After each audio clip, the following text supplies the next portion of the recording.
In this app development module, we'll be covering filters and click interaction in depth. We'll first cover what the default behavior of dashboard filters are. We're going to talk about explicit scope versus dataset scope.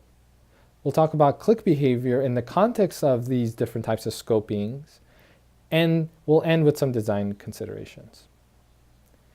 As you know, filters are used to manipulate the view of the data at runtime. And this can happen in two areas. At the visual level, which we actually have shown in previous modules, is that by placing the column inside the filters shelf, allows you to filter that specific visual to particular values. The other place that you can perform filtering is at the dashboard level. Now, the dashboard contains many visuals, so it's one place to actually filter a set of visual at one time. And then you can enable click behavior to allow interaction and filtering across visuals. For the purposes of this module, we'll be focusing on dashboard level filters. By the default behavior of filter widgets at the top of the dashboard is to send filters at dataset scope. And then on the individual visuals on the receiving side, they will receive dataset scope filters. So what does that mean? That means that any visual that comes from the same dataset as the filter widget will be automatically filtered. And this behavior can be configured based on either the sender or the receiver side. So here, on the sender side, we have the ability to actually disable dataset scope, and we can do the same thing on the receiver side. So let's take a quick look at the sender. So at the filter widget, you can prevent it from sending any dataset scope filters. So that means that any visual that comes from the same dataset would not be impacted by that filter. Let's say you have a calendar heat map, you have a bar chart, they're coming from the same dataset as the date string filter or the program filter. And it turns out that by disabling dataset scope on the sender side, at the filter widget side, none of these visuals will be impacted. And then on the receiver side, you can, again, disable dataset scope.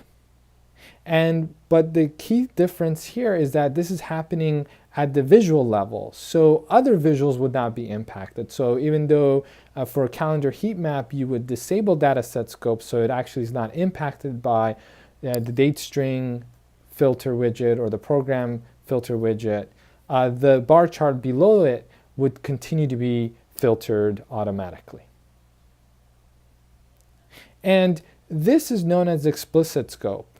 And by manipulating the filtering at the receiver side, you can actually control which columns will be used to filter the visual. Before we dive into that deeper, let's actually take a quick live example. Here we're taking a super sales data set from previous modules. We're going to place a few visuals on the canvas as well as filters, and then walk through dataset scope. Here we'll put our calendar heat map and a pie chart. For our filters, we'll place a date string and order priority. So as we discussed, all these are automatically at dataset scope, so any changes I make to these filter widgets that are coming from the same dataset as the visuals will also be updated automatically. So as I'm making changes to order priority, that will also impact our visuals. Let's look at how we can disable on the sender side, so at the filter widget side, how we can disable dataset scope. So here's a setting to disable dataset scope. We hit apply.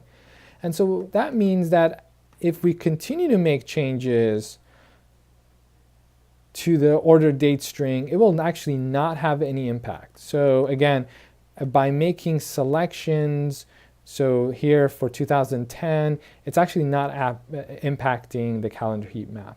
And the same goes for our priority. We can do the same thing. So again, if I were to start making selections, let's say on low or high, notice that our visuals are not being impacted in any way. Okay? And then similarly, let's go ahead and turn actually this back on. So this, at least one of these is being sent at dataset scope. On the receiving side, so at the visual level, we can actually go in and disable dataset scope. And the way you do that is actually you turn on explicit scope. And so now what ends up happening is any changes that we make, well, obviously this is at dataset scope, but let's take an example for this. If we make changes to this, notice that the calendar heat map is not changing, and we can apply the same thing here, again, for demonstration purposes. Making changes to this, notice, are not in any way changing the pie chart either. Okay? As we discussed, this explicit scope actually allows us to manipulate or define specific columns that we want this visual to be filtered on. And the way you do that is by placing the column that you're interested in the filter shelf of that visual. So as an example here, we have a calendar heat map. We have set it to be explicit scope, and we have actually placed date string into the filter shelf. That means of the 3 filter widgets at the top, only date string will impact this particular visual. Let's see this in action. Again, just to confirm, it doesn't matter too much what the scope is at the sender side. So, for now we could set it to be dataset scope. And then here, even though we have set this to be explicit scope, let's go ahead and add our date string. And then notice what happens to our visual. It is now being updated based on selections of date string. It is not, however, impacted in any way by selections made here. Notice how the calendar heat map is not updating as I'm changing order priority.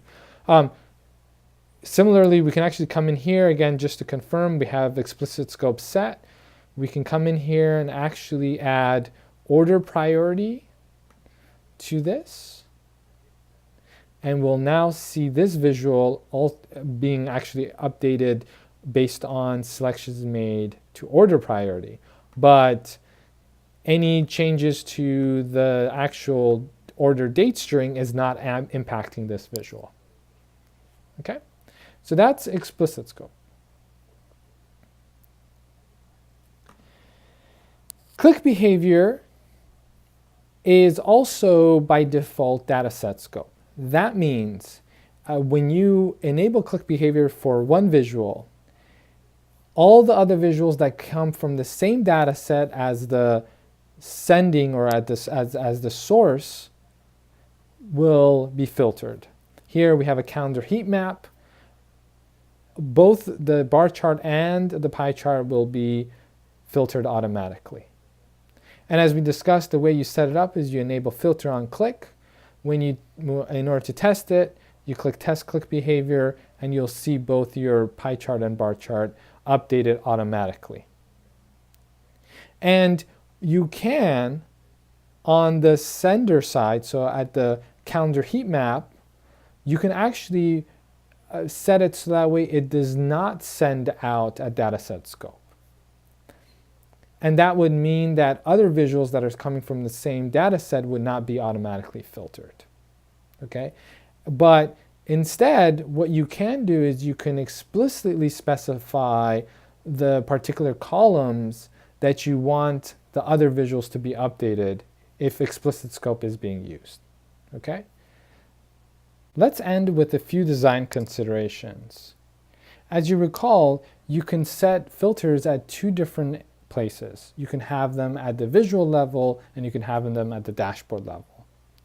And this could lend to collisions. So you can have a date filter that's at the dashboard level, and then within an individual visual, you can have a date filter also applied.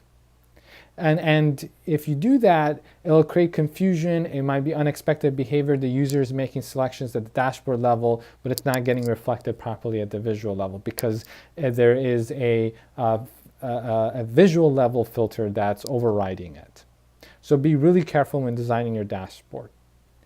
And secondly, we discussed this, but dataset scope is really the default behavior for dashboards. And that means visuals that come from the same data set as the filter widget will automatically be filtered. Now, in order for a lot of these interactions to work, especially as you're talking about data set scope, the key thing to remember is that columns have to match. So, for example, in click behavior, you really do need the column that you click on, especially if you happen to be aliasing it, that can cause the data set scope not to work. So we really require the column names to match. So you want to be really careful with that. I hope this has been useful. We'll talk about other filter interactions in another module.